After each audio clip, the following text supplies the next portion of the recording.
आज हम एक ऐसे फिक्रे मतलब एक फ्रेज की गहराई में उतर रहे हैं जो सिर्फ 1400 साल पहले के एक पैगंबर के लिए नहीं था, बल्कि आज भी हमारे लिए हिम्मत और सुकून का एक खजाना है। वो फिक्र है शरह सद्र, यानी सीने का खोला जाना।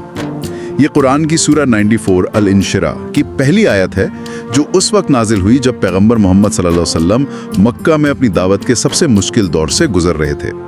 तो आज हम ये समझने की कोशिश करेंगे कि इस सीना खोले जाने की कितनी परतें हैं। बिल्कुल, और ये समझना इसलिए भी जरूरी है क्योंकि ये सूरा एक जवाब की तरह है। हालात बहुत सख्त है और अल्लाह तसल्ली देने के लिए ये नहीं कह रहा कि सब ठीक हो जाएगा, बल्कि वो एक सवाल से शुरू कर रहा है, क्या हमने तुम्हारा सीना तुम्हारे लिए खोल नहीं दिया? ये एक तरह से याद दिलाया जा रहा है कि हम तुम्हें पहले ही वो सबसे बड़ी ताकत दे चुके हैं जो इन मुश्किलों का सामना करने के लिए जरूरी है। तो सवाल ये उठता है कि ये सीना खोला जाना आखिर है क्या? तो चलिए इसी को अनपैक कर जब हम इसकी तशरीह देखते हैं तो शरह सद्र के दो बहुत गहरे मतलब सामने आते हैं। पहला तो है वैचारिक और आध्यात्मिक स्पष्टता, मतलब दिमाग में जो धुन थी वो साफ हो गई। जी, इसे कहते हैं इंटेलेक्चुअल क्लैरिटी। इसका मतलब है हर तरह के दिमागी उलझनों, शक और वहम से निकलकर इस बात पर दिल का पूरी तरह जम जाना कि इस्लाम का रास्ता ही सच्चा है और सही है। ये सिर्फ मान लेना नहीं है, बल्कि एक ऐसा यकीन है जिसके बाद कोई अगर मगर बाकी ना रहे। सूरे अनाम में भी आता है कि जिस शख्स को अल्लाह हिदायत देने का इरादा करता है उसका सीना इस्लाम के लिए खोल देता है। तो ये वो स्टेट ऑफ माइंड है जहाँ सच्चाई सूरज की तरह रोशन हो जाती है। ठीक है, तो पहला मतलब हुआ कंसेप्चुअल क्लैरिटी। लेकिन जब हम कुरान में हजरत मूसा का वाकया देखते हैं तो वो भी तो यही दुआ करते हैं। वो तो किसी वैचारिक उलझन में नहीं थे, वो तो एक जालिम बादशाह के सामने जाने से मतलब झिझक रहे थे। तो क्या इसका कोई और मतलब भी है? आपने बहुत सही नुक्ता उठाया है और यहीं से शरह सद्र का दूसरा और शायद ज्यादा प्रैक्टिकल मतलब सामने आता है। ये दूसरा मतलब है वो जबरदस्त हौसला, हिम्मत और जिसे हम कैपेसिटी कह सकते हैं, जो नबूवत जैसी बड़ी जिम्मेदारी को उठाने के लिए जरूरी होती है। मतलब वो अंदरूनी ताकत मिलना कि इंसान दुनिया की सबसे बड़ी ताकत से टकराने में भी झिझक महसूस न करे। तो एक मतलब दिमाग से जुड़ा है क्लैरिटी और दूसरा दिल से करेज। ये दोनों आपस में जुड़े कैसे हैं? ये एक दूसरे को ताकत देते हैं। स्पष्टता के बिना हिम्मत अंधी होती है और हिम्मत के बिना स्पष्टता बेअसर। हजरत मूसा का वाकया इसकी बेहतरीन मिसाल है। जब अल्लाह ने उन्हें फिरौन जैसे जालिम बादशाह के पास जाने को कहा तो उन्हें अपनी जिम्मेदारी की स्पष्टता तो थी, लेकिन उस काम की आप कह सकते हैं भयावहता का एहसास भी था। तब उन्होंने दुआ की, रब्बिश रहली सदरी व यस्सिर ली अमरी, मेरे मालिक मेरा सीना खोल दे, इस बोझ को सहने की ताकत दे और मेरे इस मिशन को मेरे लिए आसान बना दे। उस दुआ में छिपी हुई घबराहट को महसूस किया जा सकता है। हाँ, तो यहाँ सीना तंग होना उस भारी जिम्मेदारी के एहसास का सिंबल है। ये वो फीलिंग है जो किसी भी बड़े चैलेंज से पहले होती है। तो उनकी दुआ असल में कैपेसिटी और करेज मांगने की दुआ थी। बिल्कुल। और अब अगर हम पैगंबर मोहम्मद सल्लल्लाहु की जिंदगी को देखें तो नबूवत मिलने से ठीक पहले की उनकी हालत में ये दोनों मतलब एक साथ लागू होते नजर आते हैं। बिल्कुल। वो एक अनोखी कश्मकश में थे। एक तरफ वो अपने समाज में फैले शिर्क, नाइंसाफी, जुल्म और अखलाकी गंदगी को देखकर सख्त परेशान रहते थे, बेचैन रहते थे। वो जानते थे कि ये सब गलत है, यानी उन्हें प्रॉब्लम तो साफ दिख रही थी, लेकिन सलूशन नहीं पता था। एक तरफ यकीन था कि जो हो रहा है वो गलत है, दूसरी तरफ ये बेचैनी के सही रास्ता क्या है और इस बिगाड़ को सुधारा कैसे जाए।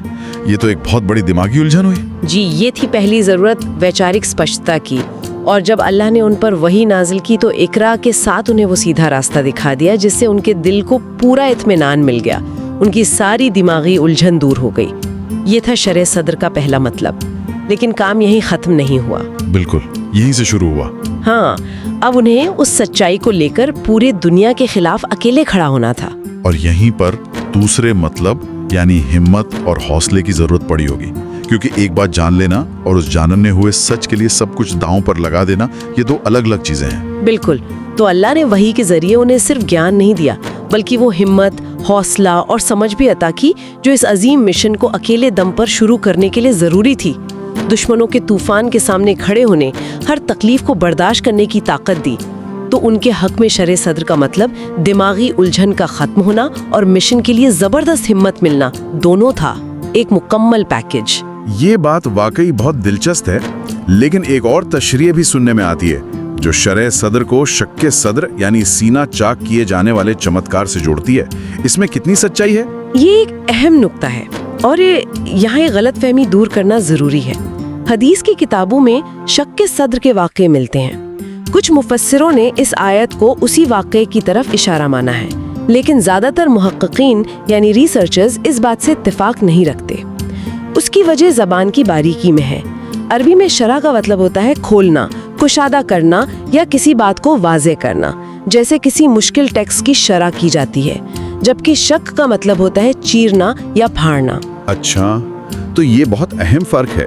अगर हम इसे शक यानी जिस्मानी तौर पर सीना चीरना माने तो ये एक तारीखी वाक़या बनकर रह जाता है, लेकिन अगर हम इसे शरह यानी रूहानी और नफ्सियाती तौर पर खोलना माने तो इसका मतलब आज भी हर इंसान के लिए उतना ही मौजू है ना? बिल्कुल, यही नुक्ता है। शक उसे एक मौजज़े तक महदूद कर देता है, जबकि शरह इसे एक यूनिवर्सल उसूल बना देता है कि कैसे किसी बड़े मकसद के लिए इंसान की अपनी वुसअत, उसकी कैपेसिटी बढ़ाई जाती है। ये एक रूहानी और नफ्सियाती ट्रांसफॉर्मेशन है। चलिए, ये बात तो साफ हुई। अब अगली आयत पे आते हैं जिसमें कहा गया है, और तुम पर से वो भारी बोझ उतार दिया जो तुम्हारी कमर तोड़े डाल रहा था। जब भी बोझ का लफ्ज आता है तो जहन में गुनाह का ख्याल आता है। क्या यहाँ यही मतलब है? ये एक और आम गलतफहमी है।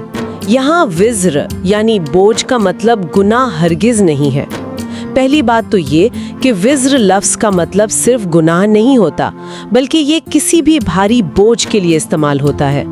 दूसरे, पैगंबर की नबूवत से पहले की जिंदगी भी इतनी पाक साफ थी कि उसे कुरान ने खुद उनके दुश्मनों के सामने एक चैलेंज के तौर पर पेश किया था। तो अगर ये गुनाह का बोझ नहीं था तो फिर वो कौन सा बोझ था जो कमर तोड़े डाल रहा था? ये बहुत पावरफुल इमेजरी है। ये बोझ उस रंज, फिक्र और बेबसी का था जो उन्हें अपनी कौम की जहालत और बिगाड़ को देखकर महसूस होता था।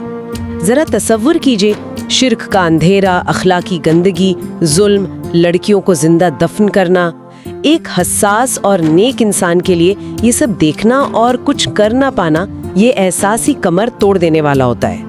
ये गिल्ट का बोझ नहीं था, ये एम्पैथी और हेल्पलेसनेस का बोझ था। तो नबूवत मिलने के बाद जब उन्हें तौहीद, आखिरत और रिसालत का रास्ता मिला, तो यही वो मास्टर की थी जिससे समाज की हर खराबी का ताला खोला जा सकता था। तो वो बोझ सचमुच हल्का हो गया। बिल्कुल, वो मास्टर की सिर्फ फलसफा नहीं थी।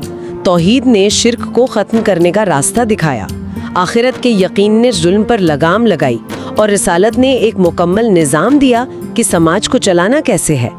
जब ये नक्शा हाथ में आया तो जहन का सारा बोझ उतर गया, वो बेबसी खत्म हो गई। ये थी बोझ के उतरने की हकीकत। और इसके फौरन बाद अल्लाह ने एक और बड़ी खुशखबरी दी, और तुम्हारी खातिर तुम्हारे जिक्र का आवाज़ा बुलंद कर दिया। ये वादा उस वक्त के हालात को देखते हुए, मतलब यकीन करना मुश्किल है। एक शख्स जिसे उसके अपने लोग झुटला रहे हैं, उसे ये कहा जा रहा है कि तुम्हारा नाम बुलंद किया जाएगा। ये सूरा के सबसे हैरान करने वाले हिस्सों में से एक है। और जो बात फैसिनेटिंग है वो ये है कि अल्लाह ने उनके जिक्र को बुलंद करने का काम उनके दुश्मनों से ही शुरू करवाया। मक्का के काफिर हज के मौके पर पूरे अरब से आने वाले लोगों को रास्तों पर खड़े होकर खबरदार करते थे कि हमारे शहर में मोहम्मद सल्लल्लाहु अलैहि वसल्लम नाम के एक शख्स हैं, उनसे बचकर रहना। वाह, ये तो कमाल की बात है। यानी दुश्मन जो बदनामी करने निकले थे, अनजाने में वही सबसे बड़े पब्लिसिस्ट बन गए। लोगों में कम से कम ये जानने की ख्वाहिश तो पैदा हुई होगी कि आखिर ये शख्स है कौन। जी। और नतीजा ये हुआ कि अरब के कोने कोने में आपका नाम पहुंच गया। जब लोगों ने तहकीक की, छुपकर कुरान सुना, आपके अखलाक को देखा, तो वही बदनामी नेकनामी में बदलने लगी। और आज देखिए, दुनिया में कोई लम्हा ऐसा नहीं गुजरता जब जमीन के किसी न किसी हिस्से में अजान में अशहदु अन्ना मुहम्मदर रसूलुल्लाह की सदा बुलंद न होती हो। जरा एक पल के लिए सोचिए, उस छोटे से कमरे में जब गिने चुने लोगों के सामने ये आयत नाजिल हुई होगी, तो इस वादे पर यकीन करना कितना ताकतवर रहा होगा। वाकई हैरान करने वाला है। बिल्कुल, और ये हमें सूरह के आखिरी और सबसे उम्मीद भरे हिस्से की तरफ ले जाता है। हाँ, जहाँ कहा गया है, बस हकीकत ये है कि तंगी के साथ फराखी भी है। बेशक तंगी के साथ फराखी भी है। इस बात को 2 बार दोहराया गया है। इसमें क्या खास बात है? इसमें 2 बातें बहुत गहरी हैं। पहली, जैसा आपने कहा, इसे दोहराया गया है ताकि बात दिल में उतर जाए। ये एक जोरदार तसल्ली है। लेकिन दूसरी बात जो इससे भी ज्यादा गहरी है वो है अरबी लफ्ज माँ का इस्तेमाल। माँ यानी साथ, विद। यहाँ ये नहीं कहा गया है कि तंगी के बाद फराखी है, बल्कि तंगी के साथ फराखी है। एक छोटा सा लफ्ज है लेकिन मतलब में जमीन आसमान का फर्क पैदा कर देता है। बिल्कुल सही। बात कहने का मतलब होता है कि पहले तो मुश्किल का पूरा दौर भुगतो, जब वो खत्म होगा तब आसानी आएगी। लेकिन साथ कहने का मतलब है कि आसानी का दौर इतना करीब है कि मानो वो मुश्किल के साथ ही चला आ रहा है। हर मुश्किल अपने अंदर आसानी का पोटेंशियल लेकर आती है। समाधान समस्या के अंदर ही छिपा होता है। तो ये एक साइकोलॉजिकल बूस्ट भी है। ये सोच के राहत बस आने वाली है, मुश्किल से गुजरने की ताकत देती है। बिल्कुल। ये सिर्फ एक वादा नहीं है, तो माइंडसेट बदलने वाली बात है। जी, ये मुश्किल को देखने का नजरिया बदल देता है। मुश्किल अब एक डेड एंड नहीं है, बल्कि एक टनल है जिसके दूसरे सिरे पर रोशनी यकीनी है। और ये दोहराना इस यकीन को पुख्ता कर देता है कि ये कोई इत्तेफाक नहीं होगा, ये अल्लाह का कानून है। तो कुल मिलाकर अगर हम पूरी सूरा को देखें तो शरह सद्र सिर्फ एक एहसास नहीं, बल्कि एक मुकम्मल दिव्य उपहार है। इसमें सच्चाई को लेकर दिमागी सुकून भी शामिल है और उस सच्चाई के रास्ते में आने वाली हर मुश्किल का सामना करने की बेमिसाल हिम्मत भी। ये ज्ञान और हिम्मत का संगम है। बिल्कुल। और ये बात सोचने पर मजबूर करती है। ये आयतें हमें बताती हैं कि जब अल्लाह किसी को कोई बड़ी जिम्मेदारी देता है तो उस जिम्मेदारी को उठाने की क्षमता और हौसला भी देता है। वो पहले इंसान की कैपेसिटी को बढ़ाता है। ये हमें एक सवाल के सामने खड़ा करता है। जब हम अपनी जिंदगी में अल्लाह से स्पष्टता या ताकत मांगते हैं, तो क्या हम उस स्पष्टता के साथ आने वाली बड़ी जिम्मेदारी को उठाने के लिए भी तैयार होते हैं? ये बहुत गहरा सवाल है। शायद हम सब अपनी जिंदगी में शरह सद्र चाहते हैं। हम चाहते हैं कि हमारी उलझनें दूर हों, हमारा डर खत्म हो। लेकिन क्या हम ये समझते हैं कि ये नेमत किसी बड़े मकसद के लिए दी जाती है? क्या सीने का असल खुलना तभी होता है जब इंसान अपनी जाती सहूलियत से आगे बढ़कर किसी बड़े मकसद के लिए खड़ा होने को तैयार हो? ये वो ख्याल है जिस पर शायद हम सबको सोचने की जरूरत है। जुड़े हुए हैं। समाधान समस्या के अंदर ही छिपा होता है। जहाँ मुश्किल है वहीं से आसानी का रास्ता भी निकलता है। ये सुनने में तो बहुत शक्तिशाली लगता है कि हर मुश्किल के साथ आसानी है, लेकिन उस वक्त जब कोई इंसान अकेलेपन और दुश्मनी से घिरा हो तो क्या ऐसी बातें सिर्फ किताबी नहीं लगती? मतलब इसे हकीकत में कैसे महसूस किया जाए? आपका सवाल बहुत वाजिब है और शायद इसीलिए इसे सिर्फ एक दिलासा नहीं बल्कि एक सार्वभौमिक सिद्धांत, एक यूनिवर्सल लॉ की तरह पेश किया गया है। ये सिर्फ एक धार्मिक सिद्धांत भी नहीं है। आज मनोविज्ञान में भी हम पोस्ट ट्रॉमेटिक ग्रोथ की बात करते हैं, जहां ये साबित हुआ है कि इंसान की सबसे बड़ी ताकत अक्सर उसकी सबसे बड़ी मुश्किलों से ही निकल कर आती है। सही है। ये वही बात है जिसे 1400 साल पहले बताया गया। सूरे जुहा में भी तो यही वादा था कि आपके लिए हर आने वाला दौर पिछले दौर से बेहतर होगा। हाँ। ये उस वादे को और पुख्ता करता है कि ये अंधेरा हमेशा नहीं रहेगा। तो वादा तो मिल गया कि आसानी आएगी, लेकिन सवाल अब भी वही है कि उस आसानी तक पहुंचने की, उस मुश्किल दौर को पार करने की ताकत कहां से आएगी? इसका जवाब भी क्या इसी सूरा में है? बिल्कुल। सूरे के आखिर में एक सीधा प्रैक्टिकल निर्देश दिया गया है। जब इन नेमतों और वादों को याद दिलाया गया तो उसके बाद कहा फ़इज़ा फ़रग़्ता फ़ंसब, यानी तो जब तुम फारिग हो तो मेहनत में लग जाओ। और इसके बाद वइला रब्बिका फ़रग़ब, यानी और अपने रब की तरफ ही ध्यान लगाओ।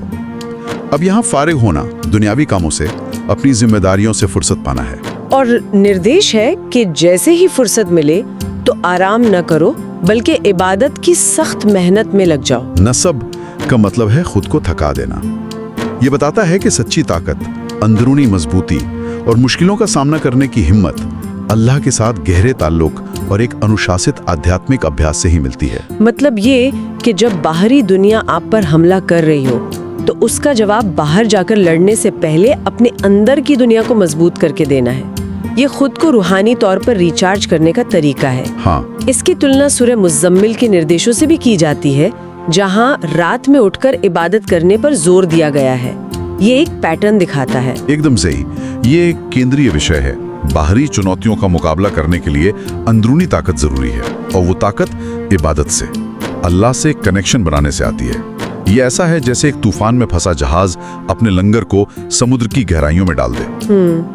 बाहर लहरें कुछ भी करें, अंदर से वो मजबूत और स्थिर रहता है। ये निर्देश वही आध्यात्मिक लंगर डालने की बात कर रहा है। तो आज की हमारी बातचीत का सार यही है, हमने देखा कि कैसे प्रॉफिट मोहम्मद सल्लल्लाहु को अपने मिशन की शुरुआत में एक ऐसी सामाजिक और भावनात्मक चुनौती का सामना करना पड़ा जिसकी कोई मिसाल नहीं मिलती। जी, एक समाज जो कल तक उनकी इज्जत करता था आज उनका दुश्मन बन गया था। और ऐसे दिल तोड़ने वाले माहौल में सूरह अल इंशिरा एक रूहानी मरहम बनकर आई। इसने न सिर्फ उन्हें दी गई 3 महान नेमतों की याद दिलाई बल्कि भविष्य के लिए एक यकीनी वादा भी किया और उस वादे तक पहुंचने का रास्ता भी दिखाया। जी। और जो मुख्य बातें हमें इस चर्चा से याद रखनी चाहिए वो है, पहली, शरह सद्र, यानी किसी भी बड़े मिशन के लिए दिल और दिमाग का खुला और विशाल होना। दूसरी, उस बोझ का हटना जो सच्चाई की तलाश में था और उसकी जगह मकसद की स्पष्टता का मिलना। तीसरी, जिक्र का बुलंद होना जो उनके प्रभाव की अमरता का प्रतीक है। और इन सबसे ऊपर वो सार्वभौमिक सिद्धांत कि मुश्किल के साथ ही आसानी जुड़ी हुई है। ये सिर्फ एक वादा नहीं बल्कि एक हकीकत है जिस पर भरोसा किया जा सकता है। यह चर्चा हमारे लिए एक बहुत गहरा विचार छोड़ जाती है। सूरह का अंतिम निर्देश है कि जब हम अपने सांसारिक कर्तव्यों और जिम्मेदारियों से फारिग हों तो अपनी एनर्जी को इबादत की सख्त मेहनत में लगाएं, जिससे मुश्किल समय का सामना करने की असली ताकत मिलती है। हाँ। और ये आज भी कितना सच है। दिन भर की भागदौड़ के बाद जब हम फ्री होते हैं तो हम क्या करते हैं? अक्सर हम फोन उठाकर सोशल मीडिया या नेटफ्लिक्स के शोर में खो जाते हैं। बिल्कुल। जबकि यहाँ सलाह दी जा रही है कि उस खाली वक्त को अंदरूनी शांति और ताकत बनाने के लिए इस्तेमाल करो। जी। तो सोचने वाली बात यह है कि आज के दौर में हम अपने फुर्सत के पलों का इस्तेमाल कैसे कर रहे हैं? क्या हम उस वक्त में खुद को रिचार्ज कर रहे हैं या सोशल मीडिया और दूसरी चीजों से अपनी बची खुची एनर्जी को और ज्यादा ड्रेन कर रहे हैं? ये एक ऐसा सवाल है जो आज के दौर में शायद पहले से भी ज्यादा प्रासंगिक है।